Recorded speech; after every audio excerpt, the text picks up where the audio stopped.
सीधे कहानी पर चलते हैं।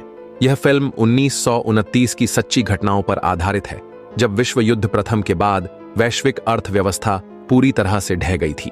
इसी उथल पुथल के बीच फ्रेडरिक रिटर और डोरा स्ट्राउच जर्मनी छोड़कर दुनिया के दूसरे छोर पर स्थित वीरान द्वीप फ्लोरियाना पहुंचते हैं। दुनिया को रिटर के इस एकांत जीवन के बारे में केवल उन्हीं चिट्ठियों से पता चलता है जिन्हें कभी कभार वहां से गुजरने वाले जहाज उठा ले जाते हैं। रिटर का मिशन है एक नया दर्शन लिखना जो मानवता को खुद से ही बचा सके। वह मानते हैं कि जीवन का असली अर्थ है कष्ट सहना। इसके बाद दृश्य कई साल आगे बढ़ता है, जहां हमें एक और परिवार दिखाई देता है, पति पत्नी मार्गरेट और हेंज व्हिटमर और उनका बेटा हैरी। हकीकत यह है कि हेंज रिटर से गहराई से प्रेरित है। परिवार ने अपनी सारी संपत्ति बेच दी और नए जीवन की तलाश में इस द्वीप पर आ गया। यह सर्दी का मौसम 1932 है, यानी रिटर और डोरा को इस द्वीप पर आए हुए 3 साल हो चुके हैं। थोड़ी ही देर बाद व्हिटमर परिवार रिटर और डोरा से मिलकर अपना परिचय देता है, लेकिन दोनों नए मेहमानों को देखकर साफ तौर पर परेशान हो जाते हैं। हेंज उत्साहित होकर बताता है कि डॉक्टर की चिट्ठियां अखबारों में छप चुकी हैं, जिससे वह जर्मनी में एक बड़ी सनसनी बन गए हैं। इसके बाद रिटर हेंज को अपने बगीचे में ले जाता है और उसे समझाने लगता है कि यहां जिंदगी बिताना कितना मुश्किल है। वह नए आए मेहमान को डराने की कोशिश करता है और चेतावनी देता है कि इस द्वीप पर जंगली सुअर, कुत्ते और गायें रहती हैं। वह यह भी बताता है कि इस द्वीप पर कोई प्राकृतिक जल स्रोत नहीं है, बस 2 छोटे छोटे झरने हैं जो बारिश का पानी इकट्ठा करते हैं। फिर रिटर व्हिटमर परिवार का सामान एक पालतू गधे पर लाद देता है, जिसे डोरा बेहद प्यार करती है। इसके बाद वह उन्हें पहाड़ियों के अंदर एक गुफा तक ले जाता है और कहता है कि वे वहां रह सकते हैं जहां उन्हें भीगना नहीं पड़ेगा। हालांकि पानी की कमी बहुत गंभीर है। जाने से पहले रिटर चेतावनी देता है कि गधे को रात तक लौटा दें, वरना डोरा उन्हें सबक सिखा देगी। उसी शाम डोरा रिटर से कहती है कि उसे ये लोग बिल्कुल पसंद नहीं आए, क्योंकि वे उसे बेकार लगते हैं और इन्हें बहुत मदद की जरूरत पड़ेगी। लेकिन रिटर उसे आश्वस्त करता है कि उसने उन्हें उस गुफा में रखा है जहां कोई फसल उग ही नहीं सकती। उसे पूरा यकीन है कि ये लोग ज्यादा दिन टिक नहीं पाएंगे और बारिश के मौसम से पहले ही यहां से चले जाएंगे। यह सुनकर डोरा विजिबली राहत महसूस करती है। आने वाले दिनों में व्हिटमर परिवार जी जान से मेहनत करता है ताकि उस जगह को रहने लायक बना सके। उन्हें बेहद कठिन परिस्थितियों का सामना करना पड़ता है, खासकर रात में जब मार्गरेट लगातार कीड़ों और जंगली जानवरों की आवाजों से सहम जाती है। आखिरकार कड़ी मेहनत के बाद वे ताजा बारिश का पानी इकट्ठा करने के लिए एक पानी की पाइपलाइन बना लेते हैं।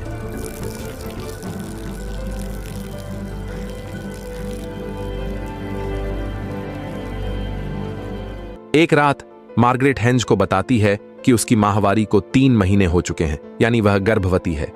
यह सुनकर हेंज बेहद खुश हो जाता है। अगले दिन दोनों परिवार अपने अपने रोजमर्रा के कामों में लगे रहते हैं। तभी अचानक दूर से गोली चलने की आवाज आती है। रिटर तुरंत अपनी दूरबीन उठाकर देखता है और पाता है कि समुद्र तट की ओर एक नाव आ रही है, जिसे देखकर वह साफ तौर पर चिढ़ जाता है।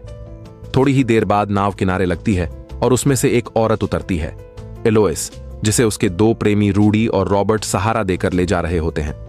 एलोइस द्वीप की खूबसूरती देखकर मंत्रमुग्ध हो जाती है और वहां एक लग्जरी रिजॉर्ट बनाने की बात करती है। इसके बाद तीनों बड़े उत्साह से पानी की ओर बढ़ते हैं और वहां जाकर एक दूसरे के साथ घुल मिलने लगते हैं, जबकि उनका नौकर मैनुएल ये सब उलझन भरी नजरों से देखता रहता है। कुछ देर बाद डोरा बगीचे में काम कर रही होती है। तभी वहां एलोइस अपने प्रेमियों के साथ पहुंचती है। एलोइस अपना परिचय देती है कि वह एक बैरोनेस है और बताती है कि वे लोग काफी समय से उस मशहूर डॉक्टर की तलाश कर रहे हैं। उसी वक्त रिटर बिना कपड़ों के बाहर आता है। एलोइस उत्साहित होकर कहती है कि वह हमेशा से उस इंसान से मिलने का सपना देखती थी जिसने प्रकृति को वश में कर अपना खुद का साम्राज्य बना लिया। वह दावा करती है कि उसने जिन जिन लोगों से मुलाकात की है, राष्ट्रपतियों से लेकर प्रधानमंत्रियों और दार्शनिकों तक, हर कोई उस प्रतिभाशाली आदमी के बारे में बात करता है जिसने कैविटी से बचने के लिए अपने दांत खुद ही उखाड़ डाले। रिटर उनसे पूछता है कि वे कहां डेरा डाले हुए हैं। इस पर एलोइस जवाब देती है कि वे समुद्र तट पर ठहरे हैं, लेकिन रिटर उन्हें चेतावनी देता है कि वहां पानी नहीं मिलेगा और वह उनके लिए एक बेहतर जगह जानता है। इसके बाद हम देखते हैं कि एलोइस और उसके प्रेमी एक तालाब में नहा रहे हैं और हंसी मजाक कर रहे हैं। लेकिन तभी व्हिटमर परिवार वहां पहुंच जाता है और उन्हें देखकर गुस्से से भर उठता है, क्योंकि वे उनकी एकमात्र पीने योग्य पानी की जगह को गंदा कर रहे थे। एलोइस शांत रहते हुए माफी मांगती है और कहती है कि उसे इसकी जानकारी नहीं थी।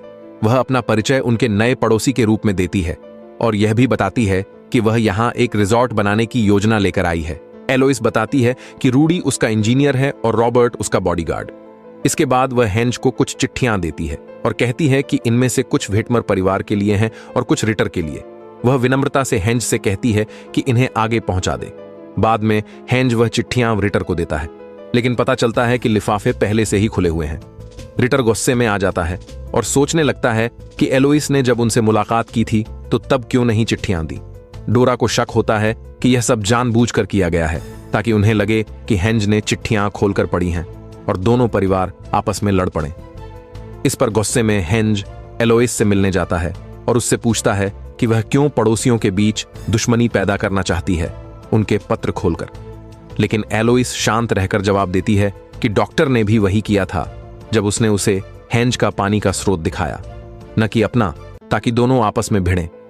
इसके बाद एलोइस उसे अपने भव्य रिजॉर्ट की योजना दिखाती है और कहती है कि यह सिर्फ करोड़पतियों के लिए एक एक्सक्लूसिव जगह होगी। लेकिन हेंज को शक होता है कि इतनी कठोर जगह पर यह संभव भी है या नहीं। उसका जवाब सुनकर एलोइस साफ तौर पर नाराज हो जाती है। इसके बाद दृश्य कट होकर उस झरने पर आता है जहां व्हिटमर परिवार आधा घर बना चुका है। सब कुछ ठीक ठाक चलता दिख रहा है और मार्गरेट उत्साह से अपने पति को उनकी पहली सब्जी दिखाती है। लेकिन उनका यह सुकून अचानक टूट जाता है जब एलोइस अपने प्रेमियों के साथ वहां डेरा डाल देती है, क्योंकि समुद्र तट पर गर्मी असहनीय हो चुकी थी। व्हिटमर परिवार को यह बेहद खलता है, लेकिन बैरोनेस उन्हें भरोसा दिलाती है कि वह यहां सिर्फ तब तक रुकेगी जब तक उसका रिजॉर्ट बन नहीं जाता और रूडी नया जलस्रोत नहीं ढूंढ लेता। कुछ दिनों बाद हम देखते हैं कि रूडी लगातार झुंझलाने लगता है। रूडी बार बार कोशिश करने के बावजूद किसी सही जगह पर कुआं नहीं खोद पाता। वह गुस्से में कैंप लौटता है और वहां पहुंचकर और चिढ़ जाता है, क्योंकि रॉबर्ट और एलोइस तेज आवाज में एक दूसरे के साथ संबंध बना रहे होते हैं। कुछ देर बाद एलोइस बाहर निकलती है और रूडी से कहती है कि वह एक कॉर्न का कैन गर्म कर दे। लेकिन रूडी भड़क उठता है और कह देता है कि उनके पास कोई खाना ही नहीं है। वह गुस्से में बड़बड़ाने लगता है कि उनके पास न खाना है, न बगीचा है और न ही कोई होटल, और यह सब सिर्फ उसकी गलती है जिसने उन्हें यहां खींच कर लाया बिना किसी असली योजना के। रूडी की यह बात सुनकर आहत एलोइस रोते हुए जंगल की ओर भाग जाती है। अगले दिन मार्गरेट घर पर अकेली होती है, जबकि उसका पति और बेटा जंगल में शिकार करने गए होते हैं। रॉबर्ट और मैनुएल दूर से उसे और घर को ध्यान से देखते रहते हैं। अचानक मार्गरेट के पेट में तेज दर्द उठता है, जो उसे अजीब लगता है क्योंकि उसके बच्चे के जन्म में अभी हफ्तों बाकी हैं। दर्द बढ़ने पर वह घबराकर अपने पति को पुकारती है, लेकिन वह आसपास नहीं होता। बेबस होकर मार्गरेट मदद लेने के लिए निकल पड़ती है। उसी दौरान रॉबर्ट और मैनुएल चुपके से घर में घुस आते हैं और खाने की तलाश शुरू कर देते हैं। थोड़ी ही देर बाद मार्गरेट बैरोनेस के कैंप पहुंचती है और घबराकर एलोइस, रूडी और यहां तक कि मैनुएल को भी आवाज देती है, लेकिन कोई जवाब नहीं मिलता। हम देखते हैं कि एलोइस और रूडी कैंप के अंदर ही मौजूद हैं, लेकिन वे जानबूझकर उसे अनदेखा कर देते हैं। उसी समय चोर घर के अंदर डिब्बा बंद खाना ढूंढ निकालते हैं और जितना हो सके उतना चुराने लगते हैं। लेकिन तभी उन्हें मजबूरन छिपना पड़ता है, क्योंकि दर्द से कराहती हुई मार्गरेट घर वापस लौट आती है। अब उसके पास कोई और रास्ता नहीं बचता, तो वह जमीन पर अखबार बिछाती है। मार्गरेट खुद को अकेले ही बच्चा जन्म देने के लिए तैयार करती है, जबकि चोर छिपकर यह सब देखते रहते हैं। उसी समय उसे बाहर से गाय के रंभाने की आवाज आती है और वह देखने के लिए बाहर जाती है, जिससे चोरों को भाग निकलने का मौका मिल जाता है। मार्गरेट की हालत और बिगड़ जाती है जब कई जंगली कुत्ते घर के आसपास आ जाते हैं और उस पर भौंकने लगते हैं। बेचारी औरत, जो पहले ही प्रसव पीड़ा से जूझ रही है, झाड़ू लेकर कुत्तों से लड़ने की कोशिश करती है, लेकिन कुत्तों की संख्या ज्यादा होती है। इसी बीच एलोइस गुस्से में होती है कि मर्द इतने कम खाने का सामान लाए हैं जो कुछ हफ्तों से ज्यादा नहीं चलेगा। यहां मैनुएल घबराकर बताता है कि मार्गरेट अकेले ही बच्चा जन रही है और उन्हें उसकी मदद करनी चाहिए। रूडी भी इस बात से सहमत होता है, लेकिन निर्दयी एलोइस उन्हें सख्ती से रोक देती है और कहती है कि वे यहां सिर्फ उसकी मदद करने आए हैं, किसी और की नहीं। इसी दौरान गर्भवती महिला का पानी फट जाता है और वह भयंकर कुत्तों से घिरी रहती है। वह अपनी सारी ताकत जुटाकर उन पर चिल्लाती है और अंततः अपने बच्चे को जन्म दे देती है। लेकिन तभी कुत्ते उसके नवजात शिशु पर हमला करने की कोशिश करते हैं और मार्गरेट उसे बचाने में असमर्थ हो जाती है। तभी हेंज और हैरी समय पर पहुंचते हैं और हवा में गोलियां चलाते हैं, जिससे कुत्ते डरकर भाग जाते हैं।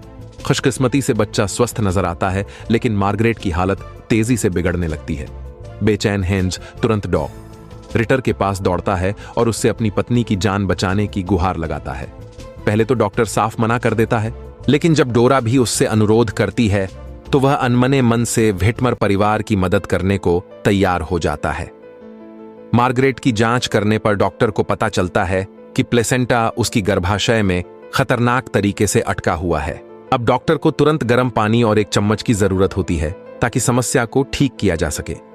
उसी दौरान मैनुएल, जो चुपके से जासूसी कर रहा होता है, भागकर एलोइस के पास जाता है और उसे बताता है कि डॉक्टर मार्गरेट की मदद करने पहुंच चुका है।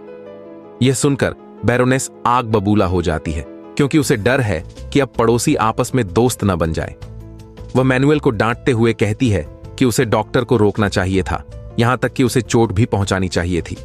एलोइस की यह पागलपन भरी बातें सुनकर मैनुएल का सब्र टूट जाता है और वह उसे बुरी औरत कह देता है। यह सुनकर एलोइस गुस्से में आकर तुरंत उसे नौकरी से निकाल देती है। दूसरी ओर रिटर कुशलता से फंसा हुआ प्लेसेंटा निकाल देता है और आखिरकार मार्गरेट की जान बचा लेता है। इसके बाद दृश्य गर्मियों में कट होता है, जब पूरा द्वीप सूख चुका होता है। रिटर लगातार लिखता रहता है, लेकिन उसे नए विचार नहीं मिलते। उसकी सारी बातें बस दूसरे दार्शनिकों की नकल जैसी लगती हैं। उधर रूडी व्हिटमर परिवार के पास आता है और गिड़गिड़ाकर खाना मांगता है, क्योंकि उसने कई दिनों से कुछ नहीं खाया। दंपत्ति दयालुता दिखाते हुए उसे अपने साथ खाने के लिए बुलाते हैं। इसी दौरान रूडी चौंकाने वाला खुलासा करता है कि एलोइस असली बैरोनेस नहीं है। उसने अपना पूरा व्यक्तित्व फिल्मों से चुराया है, उसका लहजा, उपाधि और यहां तक कि कहानियां भी। वह आगे बताता है कि उसके माता पिता ने उसे उसके बुरे स्वभाव की वजह से घर से निकाल दिया था और इसके बाद उसने पेरिस में एक कैबरे डांसर के तौर पर काम किया। वहीं उसकी मुलाकात रूडी और रॉबर्ट से हुई। कुछ समय बाद एक जहाज द्वीप पर आता है, जिसमें एलन हैनकॉक नाम का आदमी एक अभियान दल लेकर आता है। एलोइस तुरंत कैंप की सफाई में जुट जाती है, क्योंकि उसे लगता है कि यही आदमी उसका टिकट है, जिससे वह इस द्वीप से बाहर निकल सकेगी। जल्द ही हमें पता चलता है कि एलन रिटर से मिलने आया है और वह सभी के लिए बेहद जरूरी सामान और खाना भी लेकर आया है।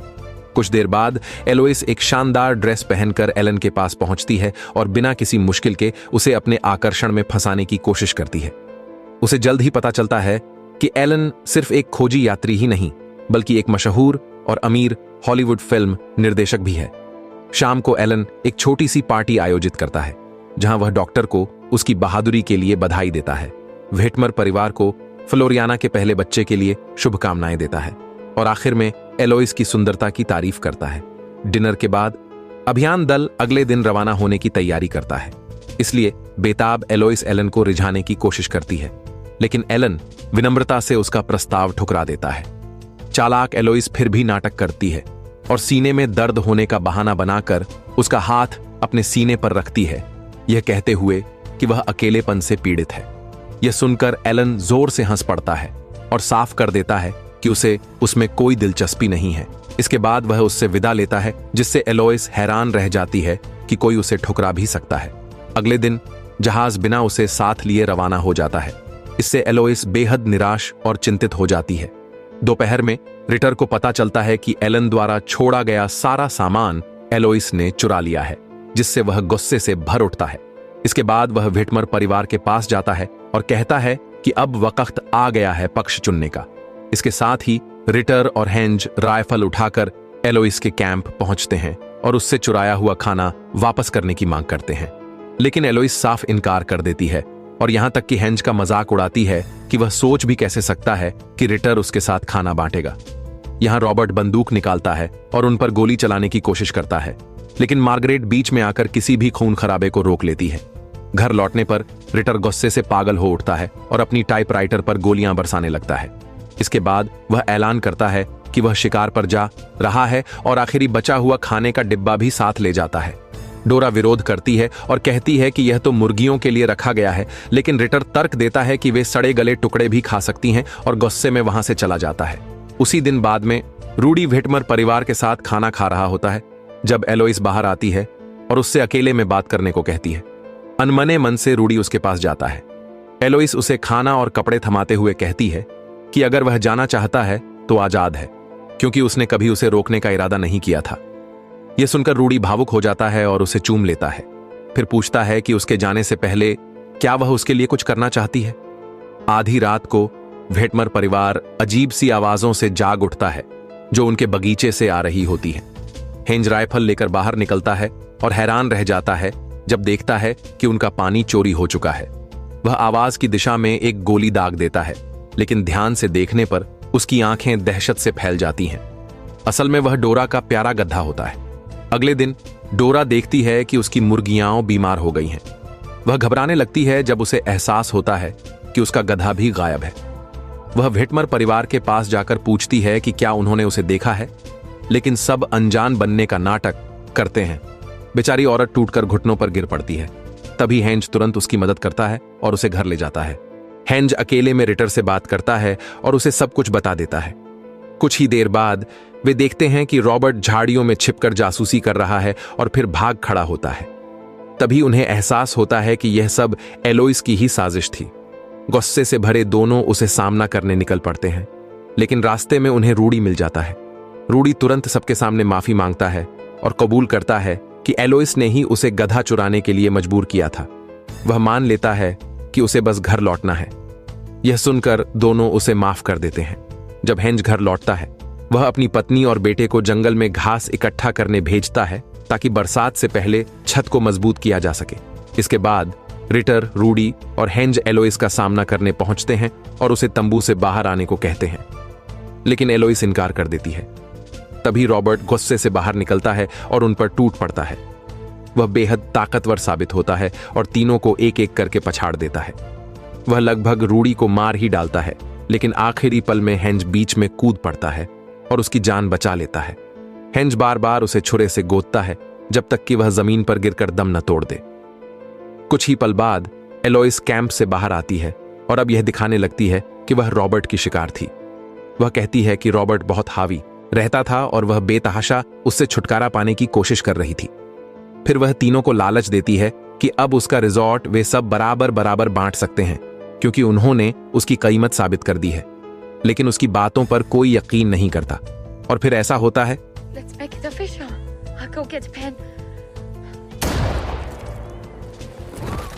रिटर ठंडे मन से उसकी खोपड़ी में गोली उतार देता है। गोलियों की आवाज मार्गरेट सुन लेती है। उसके बाद तीनों पुरुष दोनों लाशों को उठाकर पानी में फेंक देते हैं। फिर और तीनों ये तय करते हैं कि अपनी पत्नियों को कुछ नहीं बताएंगे। अगले दिन रूडी दोनों परिवारों के पास जाकर कहता है कि एलोइस और रॉबर्ट जहाज से चले गए हैं और पीछे एक चिट्ठी भी छोड़ गए हैं। लेकिन औरतों को तुरंत शक हो जाता है, क्योंकि एलोइस का अपने कीमती सामान को छोड़ जाना नामुमकिन लगता है। यहां तक कि रिटर भी शक जताने का नाटक करता है, जिससे हेंज और ज्यादा बेचैन और डरा हुआ महसूस करने लगता है। इसके बाद रूडी कुछ कीमती सामान रिटर को बेच देता है ताकि थोड़े पैसे लेकर हमेशा के लिए यहां से निकल सके। बाद में घर पर मार्गरेट अपने पति से सामना करती है और कहती है कि उसे पता है वे दोनों मर चुके हैं, क्योंकि उसने गोली चलने की आवाज सुनी थी। वह बताती है कि उसने पिछली रात उसकी राइफल जांची थी और उसमें सारी गोलियां भरी हुई थीं, मतलब गोली रिटर ने चलाई थी। यहां मार्गरेट को पूरा यकीन है कि डॉक्टर गवर्नर को चिट्ठी लिखेगा और हेंज पर ही हत्या का इल्जाम लगाएगा। ऐसा करके वह उन्हें गिरफ्तार करवाएगा और फिर से अकेला इस द्वीप पर राज करेगा। यह सुनकर हेंज पछता जाता है और अपनी पत्नी से कहता है कि वह उसे छोड़कर चली जाए, लेकिन मार्गरेट पूरे आत्मविश्वास से कहती है कि वह कभी किसी को अपने परिवार को बर्बाद नहीं करने देगी। दूसरी ओर डोरा रिटर से तंग आ चुकी होती है और ऐलान करती है कि उसने उसे छोड़ने का फैसला कर लिया है। वह बताती है कि वे यहां किसी बड़े मकसद के लिए आए थे, लेकिन अब रिटर का पूरा समय पड़ोसियों से चालाकी करने में ही निकल जाता है। रिटर कहता है कि उन लोगों ने उसकी जिंदगी बर्बाद कर दी, लेकिन डोरा जवाब देती है कि उसने खुद अपनी जिंदगी बर्बाद की है और उसे गद्दार तक कह देती है। बाद में डोरा जंगल में होती है जब उसकी मुलाकात मार्गरेट से होती है। मार्गरेट ने सुना होता है कि उनके मुर्गे मुर्गियां बीमार हैं। वह उसे कुछ स्वस्थ मुर्गियां और अंडे देने की पेशकश करती है, लेकिन डोरा साफ इनकार कर देती है। फिर मार्गरेट तुरंत उसे चेतावनी देती है कि रिटर एक खतरनाक आदमी है और शायद एलोइस की हत्या भी उसी ने की है, लेकिन डोरा इस पर विश्वास करने से इनकार कर देती है और कहती है कि डॉक्टर ने अपनी जिंदगी अहिंसा को समर्पित की है। जाने से पहले मार्गरेट उसे समझाती है कि बीमार मुर्गियों को कभी मत पकाना, क्योंकि वे जहरीले टॉक्सिन्स से भरे हुए हैं। इसी बीच रूडी समुद्र तट पर होता है, जहां उसे एक छोटी नाव दिखाई देती है। वह तुरंत तैरकर उसके पास पहुंचता है और इसाबेला ले जाने की गुजारिश करता है, लेकिन कप्तान कहता है कि उसके पास वहां तक पहुंचने के लिए पर्याप्त ईंधन नहीं है। लेकिन जैसे ही बेताब रूडी उसे 200 सुक्रेस देने की पेशकश करता है, कप्तान राजी हो जाता है और उसे नाव पर चढ़ा लेता है। दूसरी ओर रिटर को आखिरकार अपने लिखने में एक बड़ी सफलता मिलती है और वह एक नई फिलॉसफी गढ़ लेता है। वह बड़े उत्साह से यह बात डोरा से साझा करता है। तब डोरा सुझाव देती है कि इस पल को जश्न में बदलते हैं और चिकन खाकर मनाते हैं। बाद में वह जानबूझकर उसे वहीं सड़े हुए मुर्गे खिलाती है, जिसे रिटर बिना किसी शक के खा लेता है। कुछ घंटों बाद डोरा व्हिटमर परिवार के पास आती है और कहती है कि रिटर बहुत बीमार हो गया है और उनकी मदद चाहिए। वे लोग तुरंत उसके घर पहुंचते हैं, जहां हैंस हैरान होकर पूछता है कि यह सब क्या हुआ, लेकिन डोरा कुछ कह पाती उससे पहले ही मार्गरेट बोल उठती है कि यह फूड पॉइजनिंग है, जो एक मासूम सी गलती है। बाद में जब रिटर मौत के करीब पहुंच जाता है तो डोरा उसका मजाक उड़ाते हुए कहती है कि अब वह अमर हो गया है। अपने आखिरी बचे हुए दम से रिटर उसे कोसता है और फिर हमेशा के लिए दम तोड़ देता है। इसके बाद दृश्य कट होता है शरद ऋतु पर, जब गवर्नर द्वीप पर जांच करने पहुंचता है कि आखिर यहां हुआ क्या है, और यह साफ हो जाता है कि रिटर ने वाकई उसे एक चिट्ठी भेजी थी। रिटर की लिखी चिट्ठी में यह दावा किया गया था कि बैरोनेस की हत्या हैंस ने की है, लेकिन हैंस पूरी तरह निर्दोष होने की बात कहता है। जब गवर्नर मार्गरेट से सवाल करता है तो वह अपने पति का मजबूती से बचाव करती है, लेकिन गवर्नर खुलासा करता है कि डोरा ने भी यह पुष्टि की है कि कातिल हैंस ही था। इस पर मार्गरेट तर्क देती है कि असल में डोरा ने ही रिटर को मारा, क्योंकि यह मुमकिन नहीं है कि एक आदमी जो 4 साल तक इस द्वीप पर जिंदा रहा, वह अचानक सड़ा हुआ चिकन खाकर किसी नौसिखिए की तरह मर जाए। वह यह भी बताती है कि उसने डोरा को एक दिन पहले स्वस्थ मुर्गियां दी थीं, लेकिन उसने जानबूझकर उनका इस्तेमाल नहीं किया। जब मामला सुलझ नहीं पाता तो गवर्नर तय करता है कि वह द्वीप छोड़ देगा और डोरा भी उसके साथ जाने के लिए तैयार हो जाती है। लेकिन व्हिटमर परिवार यही रुकने का फैसला करता है, क्योंकि अब यह द्वीप ही उनका असली घर बन चुका है। फिल्म के अंत से पहले यह सामने आता है कि एलोइस और रॉबर्ट की लाशें कभी नहीं मिली। डोरा जर्मनी लौट गई, जहां 1943 में मल्टीपल स्क्लेरोसिस की वजह से उसकी मौत हो गई। मौत से पहले उसने फ्लोरियाना की घटनाओं पर अपनी कहानी प्रकाशित की। इसके जवाब में मार्गरेट ने भी एक किताब लिखी, जो डोरा के बयान से बिल्कुल अलग थी। वहीं रूडी कभी इसाबेला नहीं पहुंच पाया, क्योंकि वह और कप्तान फ्लोरियाना से 150 नॉटिकल मील दूर समुद्र में मिले। असल में उनकी नाव का ईंधन खत्म हो गया था और वह बहकर रास्ते से भटक गई थी। आखिर में मार्गरेट 2000 तक इस द्वीप पर जीवित रही और 96 साल की उम्र में उसकी मौत हो गई। आज भी उसके वंशज इस द्वीप पर एक छोटा सा टूरिस्ट होटल चलाते हैं। ठीक है दोस्तों, देखने के लिए धन्यवाद। फिर मिलेंगे अगले वीडियो में।